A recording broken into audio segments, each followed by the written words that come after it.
Assalamualaikum warahmatullahi wabarakatuh, sobat sekalian. Alhamdulillah kita bisa berjumpa kembali tentu atas izin Allah Subhanahu wa taala. Semoga teman-teman dalam kondisi yang baik, dalam kemudahan, dalam kelancarannya. Kali ini sharing-sharing seputar ban atau ukuran roda atau ban lah ya. Seperti ini, yaitu terkait beberapa kali pertanyaan teman-teman yang masih banyak sekali seputar 29ers atau 27,5. Itu ya, pilih mana, apa plus minusnya, dan apa-apa yang harus diperhatikan. Itu kurang lebih pembahasan kita kali ini.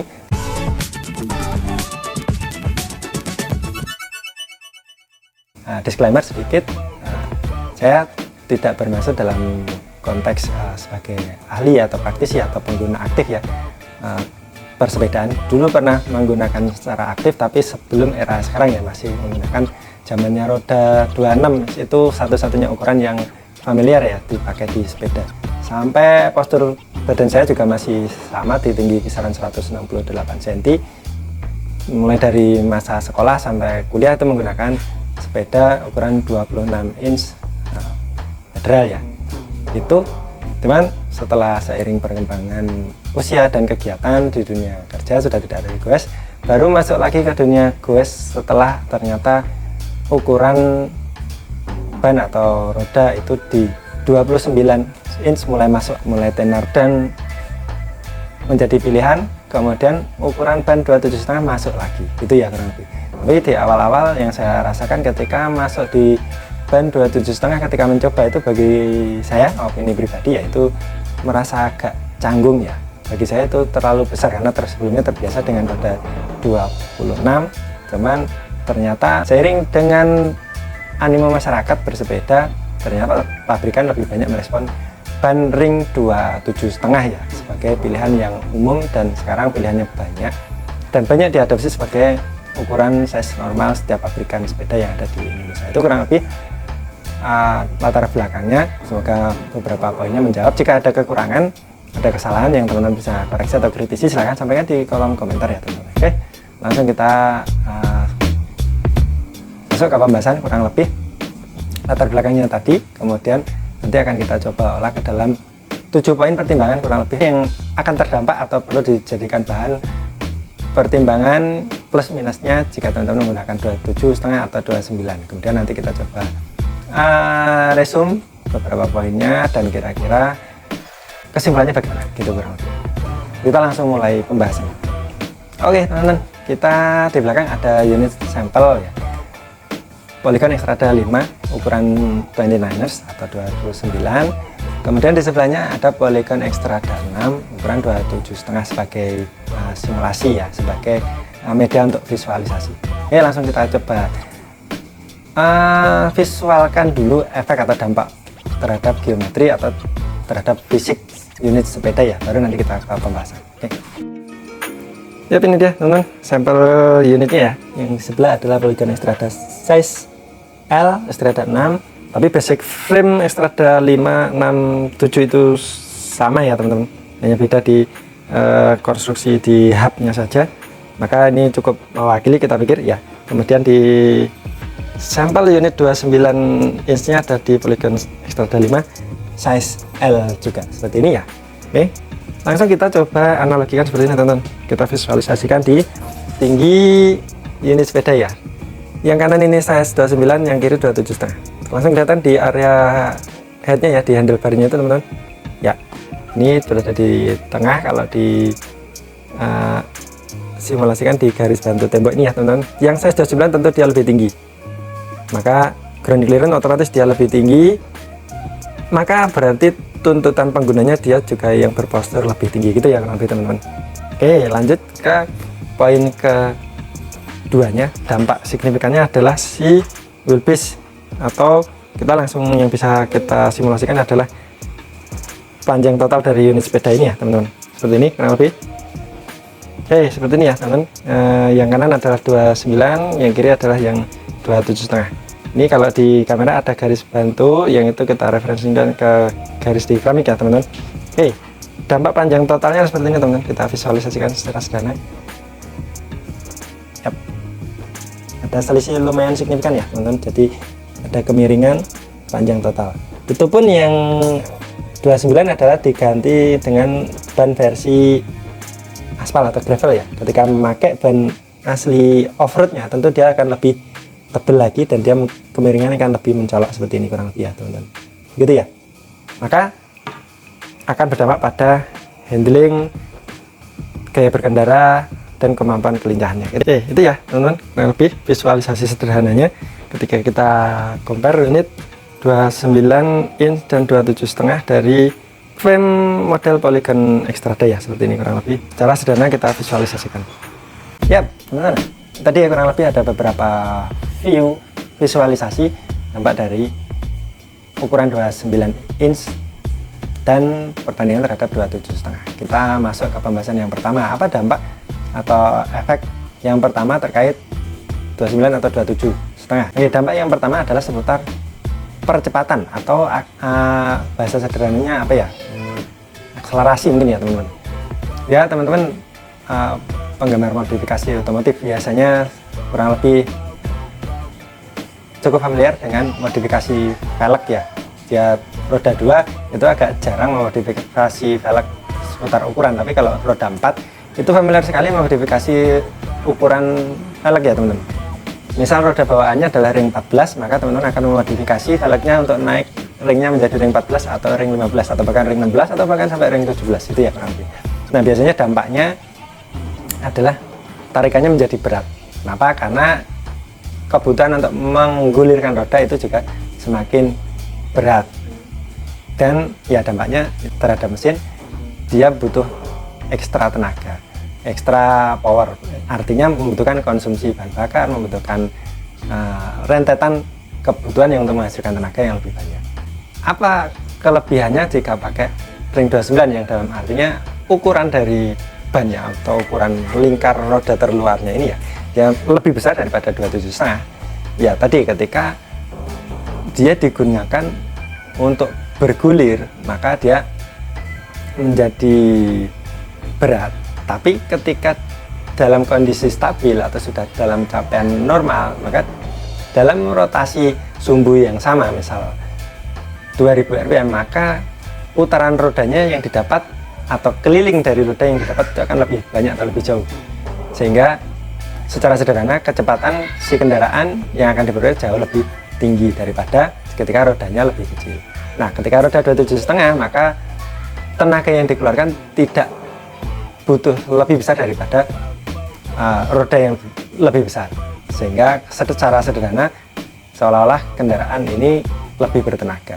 Tapi ketika mencapai RPM tertentu si mesin, maka kemampuan untuk memutar rodanya atau keliling yang didapat jauh lebih sedikit atau jauh lebih rendah. Itu ya kurang lebih, sehingga secara sederhana maka seolah-olah mobil ini kecepatannya lebih rendah tapi tenaga lebih tinggi. Lanjut ke poin pembahasan yang kedua, yaitu seputar traksi atau daya cengkram roda terhadap lintasan atau misal aspal atau cor atau tanah dan seterusnya.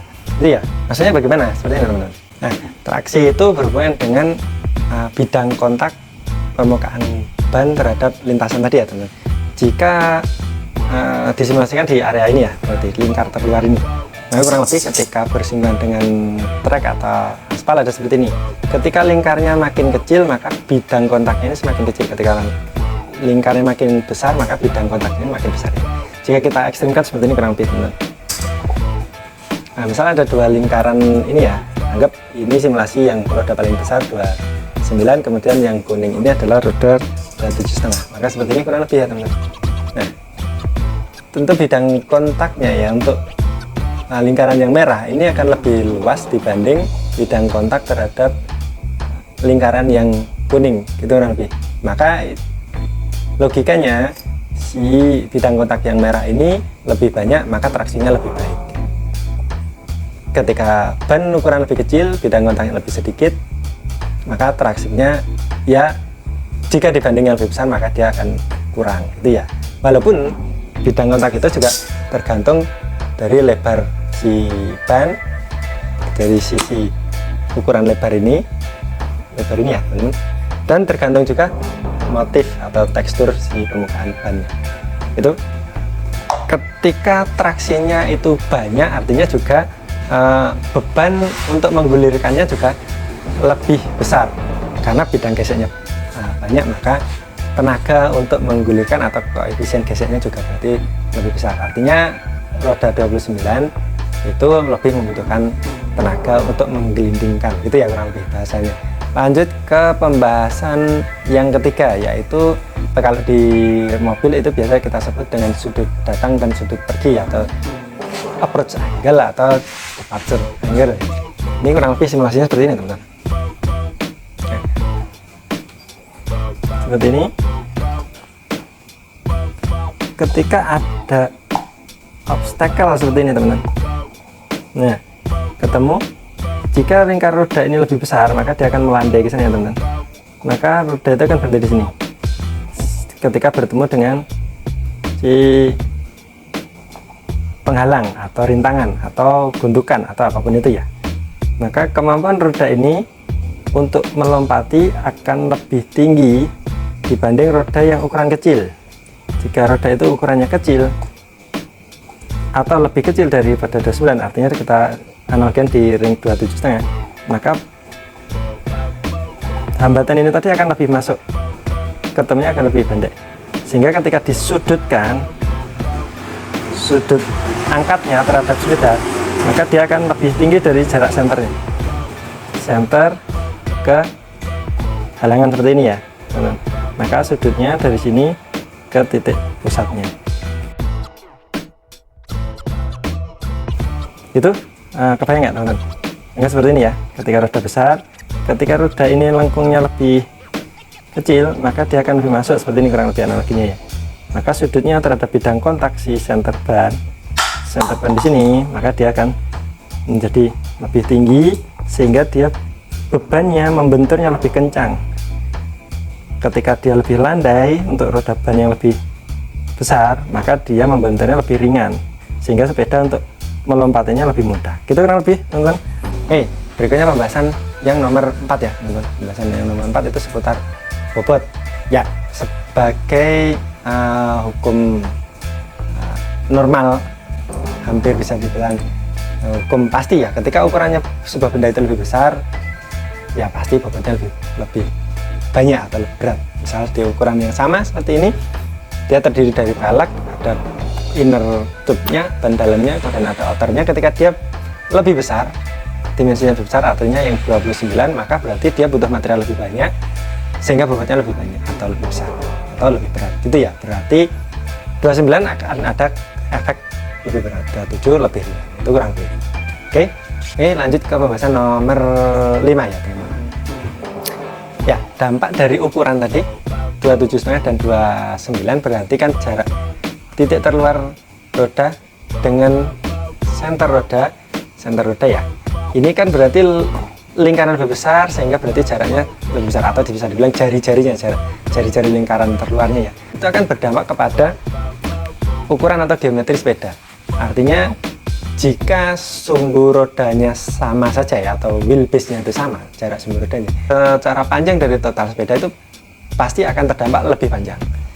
Nah, sedangkan jari-jarinya itu lebih besar, berarti kemungkinan wheelbase-nya, jarak sumbu roda depan dan roda belakang itu juga akan mengikuti lebih panjang gitu kurang lebih, sehingga terdampak secara totalnya ada selisihnya lebih signifikan dan lumayan. Artinya ketika sepeda dengan wheelbase yang lebih panjang itu tentu akan berdampak pada berkurangnya kemampuan manuver, berkurangnya kelincahannya, tapi mungkin lebih stabil ketika dia dalam trek yang lurus atau yang penggunaan yang lebih lama tanpa kondisi manuver. Seperti ini terkait dampak dari wheelbase atau total dimensi panjang dari unit sepeda yang menggunakan 29 inch dan 27,5 itu ya. Oke, sekarang lanjut ke 6 ya. Poin ke-6 itu adalah dimensi sepeda, masih terkait dengan wheelbase tadi, tapi secara total otomatis akan berubah. Ketika apa? Ketika ini tadi teman-teman, jari-jari tadi berlaku secara vertikal, artinya membuat sepeda menjadi lebih tinggi, dan sepeda lebih tinggi ini berarti dia berpengaruh kepada postur tubuh calon penggunanya, artinya dia mempunyai tuntutan digunakan oleh pengguna yang postur tubuhnya dalam kelas yang lebih tinggi daripada kelas yang sama di sepeda size 27,5. Misalnya di belakang kita ya ada sama-sama polygon Xtrada, frame-nya basicnya sama, size-nya sama L, cuman yang satu size 27,5, yang satu size 29. Oke, lanjut sekarang ke poin yang ke-7, yaitu seputar kecepatan yang diperoleh gitu ya teman-teman. Jika diasumsikan tenaga goesnya itu sama, anggaplah ketika dipakai di road bike itu cadence-nya itu digunakan sama tenaganya, walaupun akalnya tidak bisa diukur ya karena itu feeling. Anggap dikondisikan sama-sama mengeluarkan energi misal sekian joule, atau kalau di mesin ya sekian RPM di gigi yang sama, itu tentu hasil kecepatan sepedanya yang diperoleh tentu lebih cepat yang mengaplikasikan roda ukurannya lebih besar dibanding yang sepeda ukuran 27,5. Nah itu berarti 29 kurang lebih cocok untuk teman-teman yang memang penyuka, penggemar, ataupun memang aktif untuk ngejar ketahanan dan kecepatan bersepeda. Nah sekarang untuk teman-teman yang tidak fokus di kecepatan sepeda, lebih mengedepankan akselerasi atau naik turun atau tracknya seperti apa ya kurang lebih yang teman-teman gunakan, disesuaikan dan tidak banyak dominan di kecepatan, maka tentunya 27,5 lebih cocok. Itu ya kurang lebih 7 poin yang akan terdampak atau bersinggungan dengan pemilihan 29 atau 27,5. Oke, sekarang lanjut ke solusi kurang lebih ya. Jadi masing-masing ada kelebihan ada kekurangan. Nah tadi kalau roda 29 tentu berdampak kepada kemampuan dia